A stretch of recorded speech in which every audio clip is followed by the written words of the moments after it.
RYOBI has a brand new 10-inch chainsaw. It's part of their 1+ HP lineup. Comes with a 4 amp hour battery if you get the kit, and the charger and the chainsaw. Let's take a deeper dive into this. Check out the features, then we'll take it out, use it, and let you know what we think.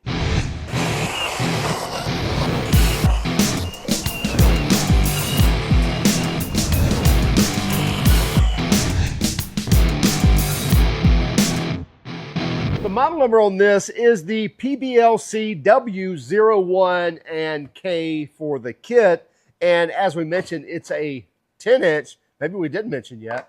It is a 10-inch chainsaw on their 18-volt platform. So it runs on their 1+ 18-volt batteries.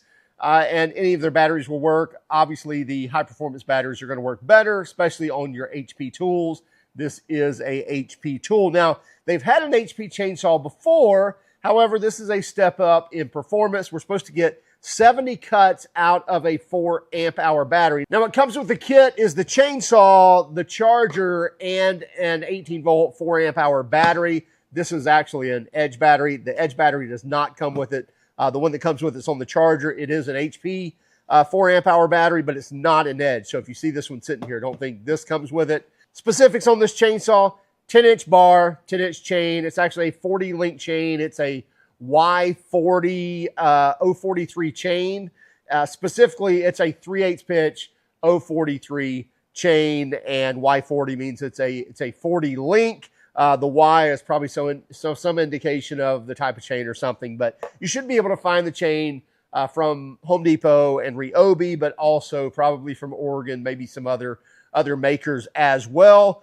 And hopefully the bar is a pretty typical bar. We'll find out in a moment once we take off the chain retainer, or the bar retainer nut right here. So we can tension the chain here, but we do have to loosen the bar nut. I like being able to having a bar nut there, because those self-tensioners or the toolless ones, I just don't care for. They typically don't like to stay tight. On board here is a scritch, or is a multi-use wrench right here, tucked away underneath, and it clips on very solidly, so you shouldn't lose that. But that's going to enable you to take out your spark plug, clean that.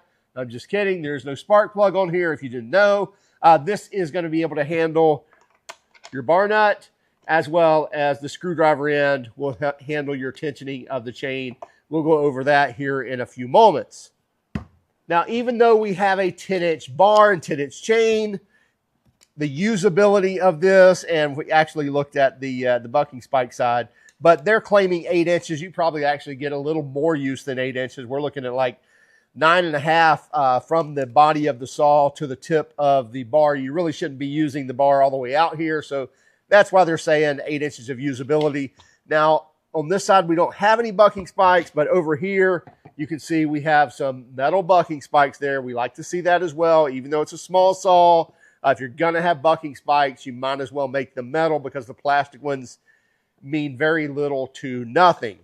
We also have an oil tank right here. So we have a separate oil tank. Take that off, put your oil in there, and be able to self-lube that chain.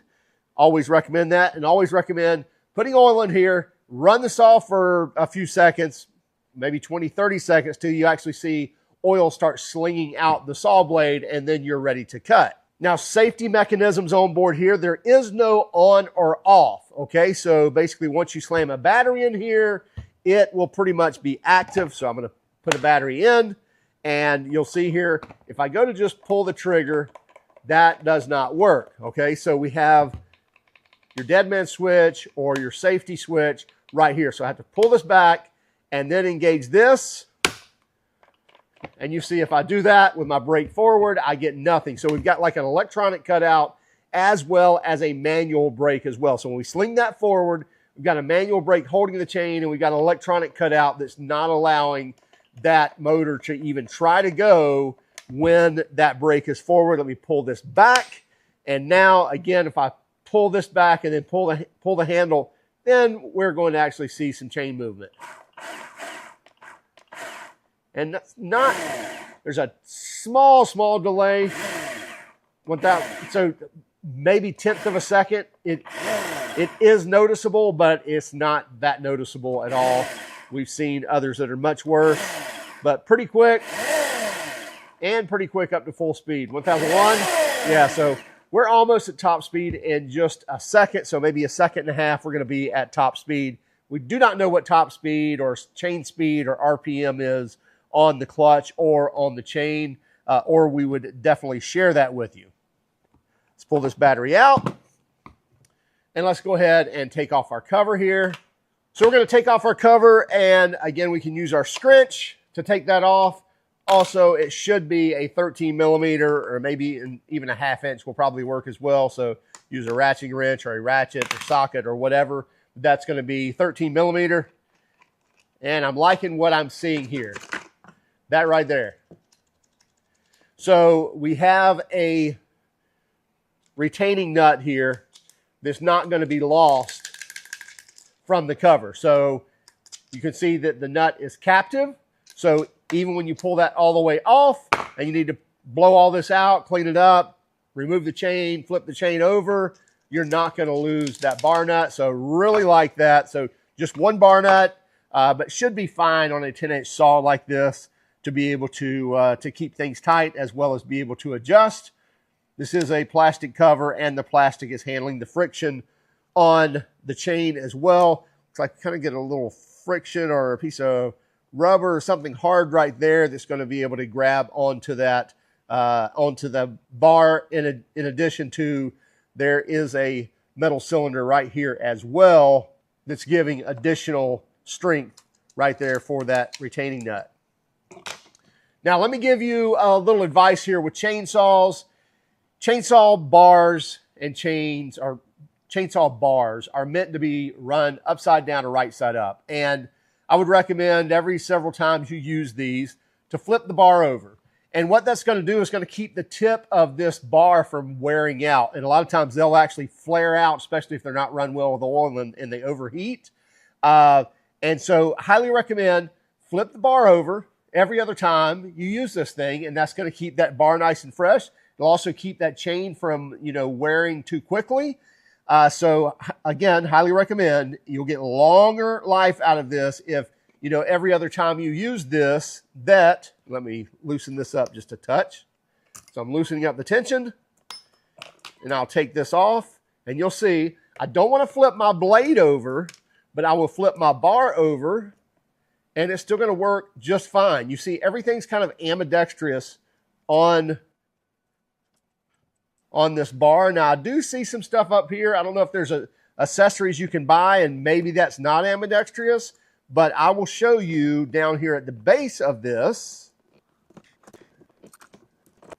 So there we have it back on. So you see these two holes here? They are identical top and bottom. One of these is used to oil this. So out of the oil tank comes your oil right through that hole, and it actually goes in between or in the inside of this bar and lubes this chain right here and slings it all the way around the bar. And this bottom one is your tensioner. So the bottom one is when I tighten this screw right here, it actually moves that pin in or out to either tighten or loosen that bar. So again, make sure that whenever you have an opportunity, and I would say every other time you use this, pull the bar off. Again, you don't want to run the chain backwards, but pull the bar, separate the bar from the chain. Flip the bar over, and that'll keep your bar nice and fresh. A little tension on this before I put the cover back on. And also, take this thing off every couple of times you use it as well. Well, if you're going to do it for the bar, you might as well do it to clean it. And then just take your compressed air and blow it out, or a blower or whatever. And maybe even a small broom or something, take the battery out of it and brush all the trimmings away out of there, because it'll get nice and clumped up in there and get all oily. And that's actually about right for the tension. Actually, on a new saw, what's going to happen, you're going to tension this, and you're going to run it like cut two pieces of wood, and you're going to notice it's big slack. So out of the gate on a new chain or on a new saw, your chain is going to stretch really quick, and then it should actually kind of, retain that. So you can afford to, especially on a shorter bar than this, is to tension this. Now, the idea is usually you want just the tip of the teeth showing inside there that runs on the rails, that runs on the bar. But again, you could get by with, especially the first outing, of tightening that just a little bit more, because it's going to stretch right out of the gate. And when you tighten that nut, typically it tightens that chain just a touch more. So yeah, now I've got quite a bit of tension on it, but like I said, 3 cuts in and I'll have a lot more slack than that. Now this saw is not exactly small for a 10-inch chainsaw. It's got kind of a long body. Yeah, it's like over 26 inches long from tip to tail. And then if you look at the widest part of this, you're probably, with the handle, about 9.5 inches wide. So it's not I wouldn't call it a big saw, but it's not, kind of a tiny one-handed saw at all. Even though it's just a 10-inch bar, it is going to be comfortable actually holding with 2 hands and using it. And let's get it out and see what we think of it. We have a question for you. What type of testing would you like to see when we test chainsaws? Okay, let's get our safety apparel on, at least some gloves and glasses. And we have filled our tank with oil, as you can see. And we've got our 4 amp hour battery on. Our brake is on. We've got a section that's kind of split here, so we'll go ahead and take it off about right here.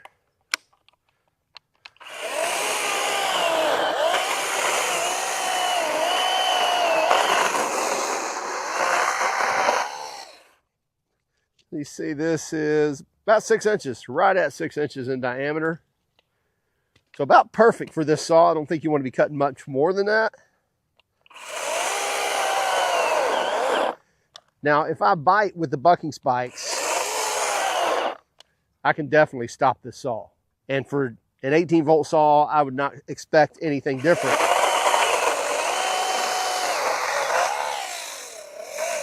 And yes, this log has been sitting out in the woods for a while, but there's still some hardness to it. But if I just let it eat, let the chain eat like it wants to,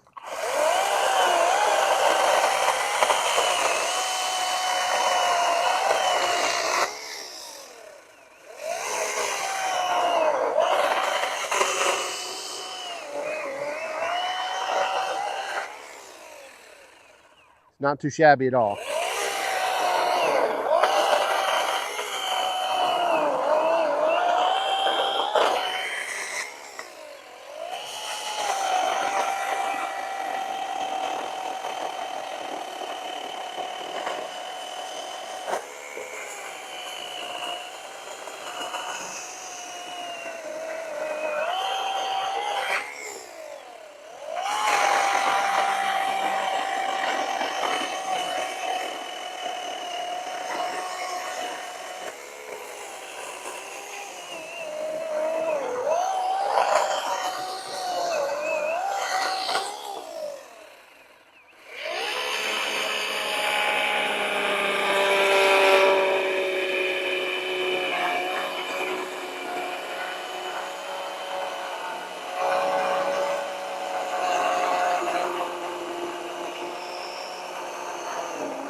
So I would say it's about right where I would expect this saw to be as far as power.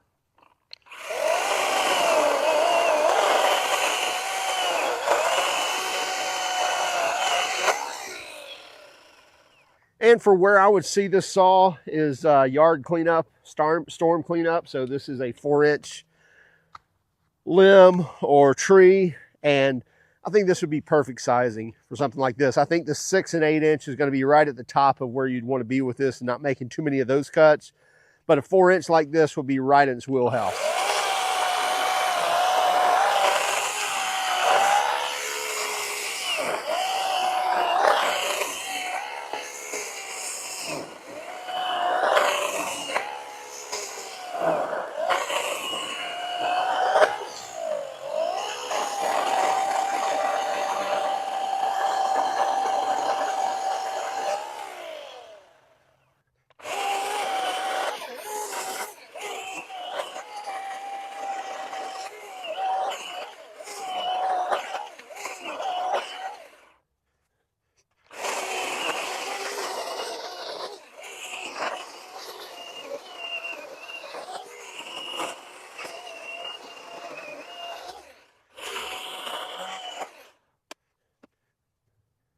again, I think I'll repeat myself in saying I think it's exactly where I thought this saw would be. I think it's impressive performance by RYOBI's 18-volt system.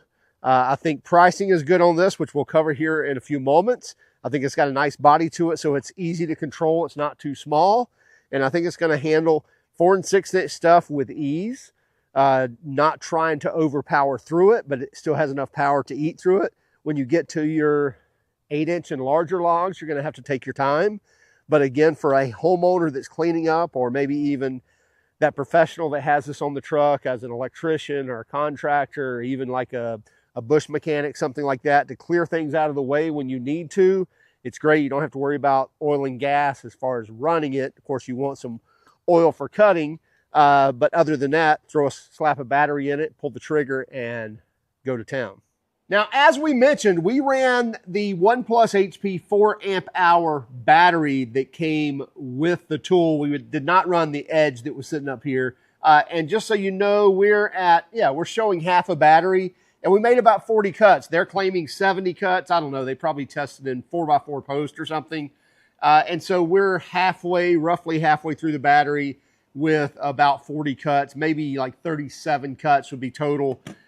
So is it doing kind of what they claimed? Sure, but that's going to change depending on what type of wood you're using, how hard you're pressing, and how large, how big around it is, how big the diameter is, how dense it is. All of those things are determining factors on how many cuts you're going to get.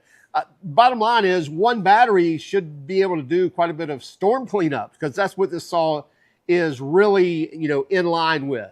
So somebody that's going to have a down tree or two, or maybe just some down limbs, or you just want to do some spring cleanup and it's bigger than just, small crepe myrtle stuff, this is going to be a great little saw for that. And again, I could even see this in, kind of somebody on the pro side where they're using this as kind of an accessory to what they're doing. In other words, they got a clear little path to get to something, or they got to cut some brush out of the way to install an electrical box or to do some sprinkler work, whatever.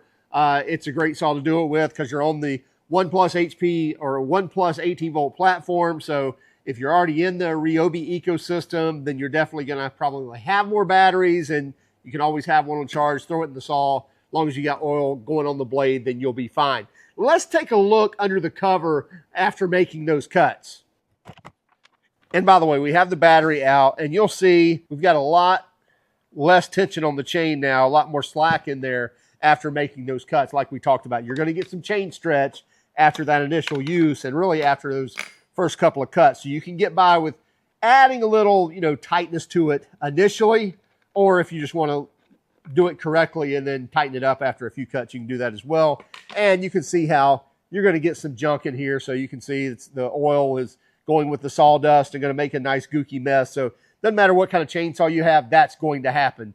Your bar oil is going to leak at one time or another. It may not leak when it's brand new, but it's going to leak. So make sure that you store it somewhere where you've got a rag under it or something like that, or drain the oil tank each time. But again, take your cover off maybe after every use or every couple of uses. Blow that all out, and then flip that bar every now and then as well. That'll keep that nice and fresh. Pricing on this, guys, $179 as a bare tool. In other words, you get the chainsaw with the bar and chain, and that's about it for $179. But for just $50 more, for $229, you're getting the saw, the bar, the chain, the 4 amp hour battery, and the charger, all of that included with that $229. We think that's definitely the deal.